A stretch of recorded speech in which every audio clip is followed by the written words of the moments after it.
Вы знаете, вот очередной, видимо, удар в спину.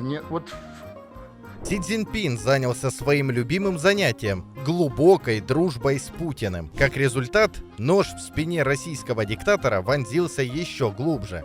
Банки Китая фактически подложили свинью Путину. Теперь, чтобы принять товар через третьи страны, необходимо подтверждение, что этот товар не пойдет в Россию. Граждане обращаются для того, чтобы их вопросы были решены, они просто лежали где-то под сукном. The Moscow Times пишет, что новые правила нарушают популярную схему проведения платежей за поставки в Россию через так называемые дружественные страны. Отмечается, что сразу в нескольких китайских банках при проверке переводов стали требовать подтверждения того, что товар, закупаемый по документам бизнесменами из так называемых дружественных стран, а именно Сербии, Беларуси, Киргизии и Казахстана, будет доставлен именно в эти страны, а не в Россию. Гости шаг хозяина, поэтому все программы зависят, конечно, от тех любезных предложений, которые китайский президент и его команда сделали нашему президенту. Эксперты связывают это с влиянием США на некоторые решения Цзиньпина, особенно на те, которые касаются взаимоотношений Поднебесной и Московского Кремля. Цзиньпин всегда делает то, что будет выгодно в первую очередь ему. Примером стали газовые отношения России и КНР. Financial Times пишет, что Китай не одобрил строительство газопровода «Сила Сибири», а вместо этого потребовал у «Газпрома» газ по внутрироссийским ценам. Китай настаивает на покупке газа по сильно субсидируемым внутренним российским ценам, что Москва считает